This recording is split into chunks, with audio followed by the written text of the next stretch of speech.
Hi, my name is Justice. If you want to get formal and technical, my full name is Justice Monique Coulam. I'm 18 years old, and here's my story. Let me start by saying that this visual essay is going to be full of raw emotion and harsh truths.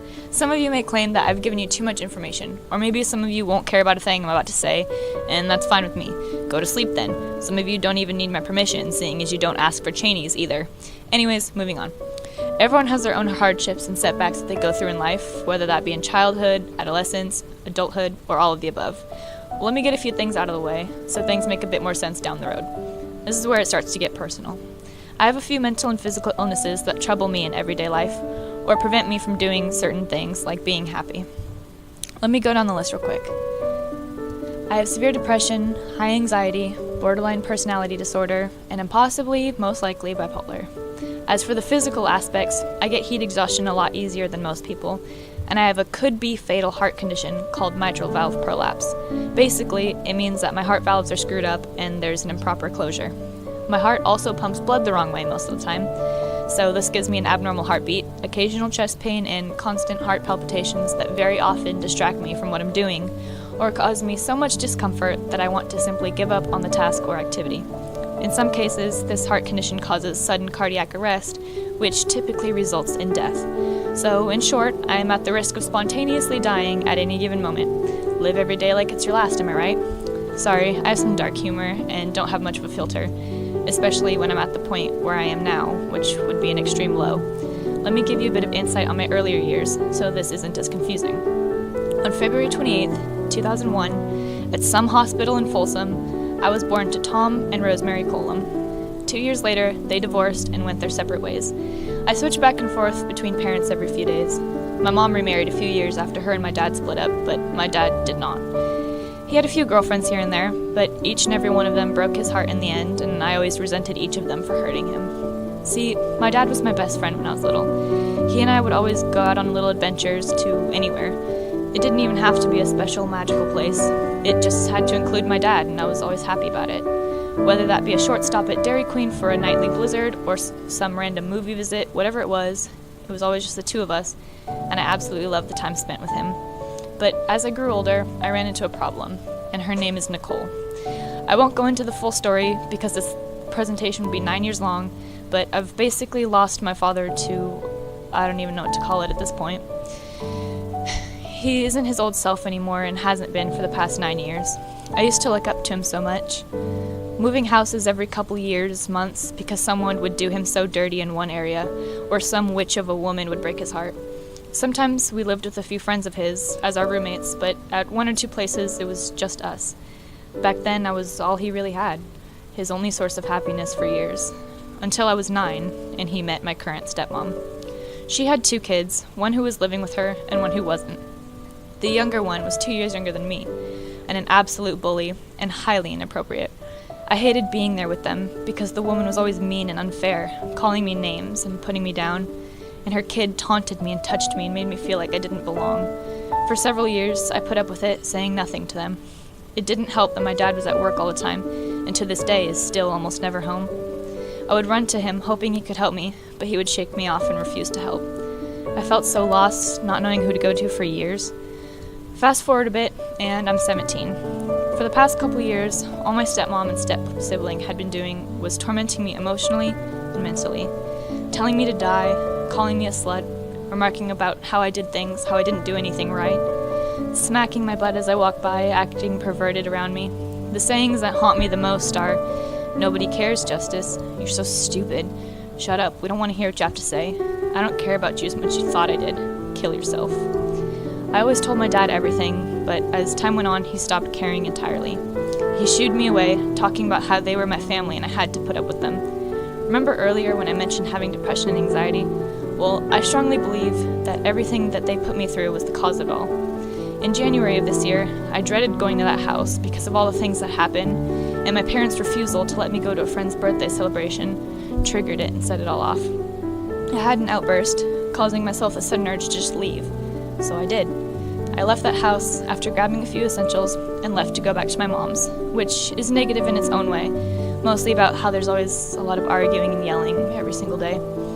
I did not return to my dad's house for 2 weeks.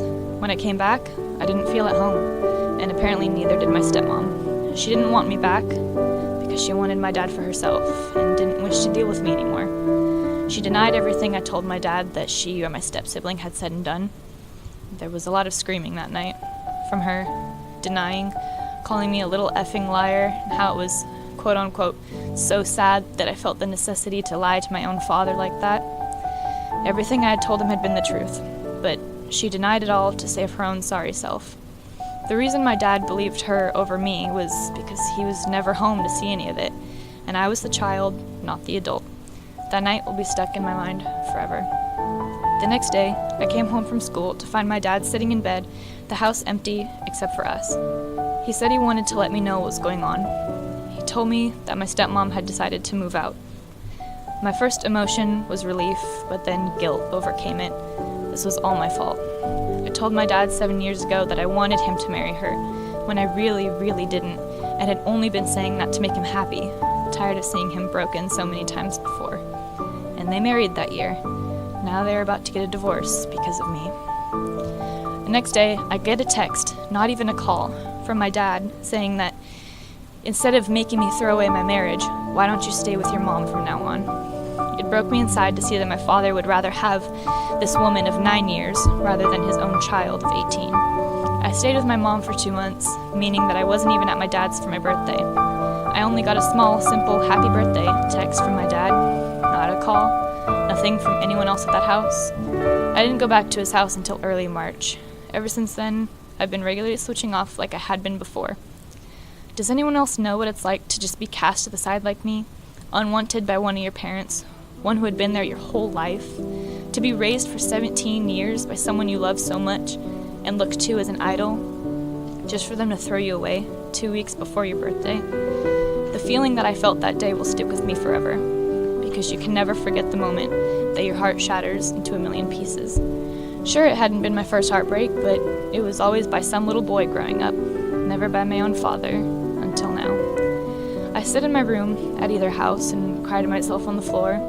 Whether I'm wrapped up in my arms and knees or simply crouched by my bed, I sit there and I don't stop. My sister came in one time not too long ago and sat on the floor with me, holding me as I cried into her shoulder. Sometimes, if I'm crying when everyone else is asleep, I move to a secluded place in the house, settle in somewhere dark, and cry silently so that I don't wake anyone. This happens almost every day now, and I am sick of it. Nobody should ever have to go through things like this, whether they be a child or a full-grown adult.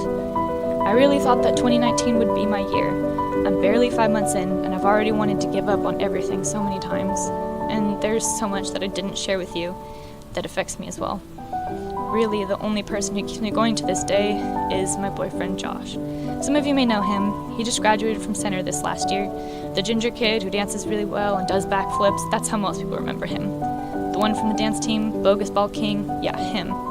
He's like my best friend, always there for me, always making me laugh and smile when I need it the most, goofing off and going on adventures to wherever is possible. He and I have been together a little over a year now, and I have no idea how he puts up with me sometimes. But during the time I have spent with him, I've learned something about myself that I hadn't realized before, that I am worth so much more than what people have made me out to be. Sure, most people see me as the quiet girl who only opens up around her friends, but that's not really who I am at all. He has helped me along the way to find who I really am. I am one of the nicest and realest people you will ever meet. I may be a pessimist most of the time, but there are some things that I do enjoy doing and look forward to. I love to talk, a lot. I love to party, I love to write and to dance. I love to go on road trips to who knows where. I love to surround myself with happy people so I can be happy myself.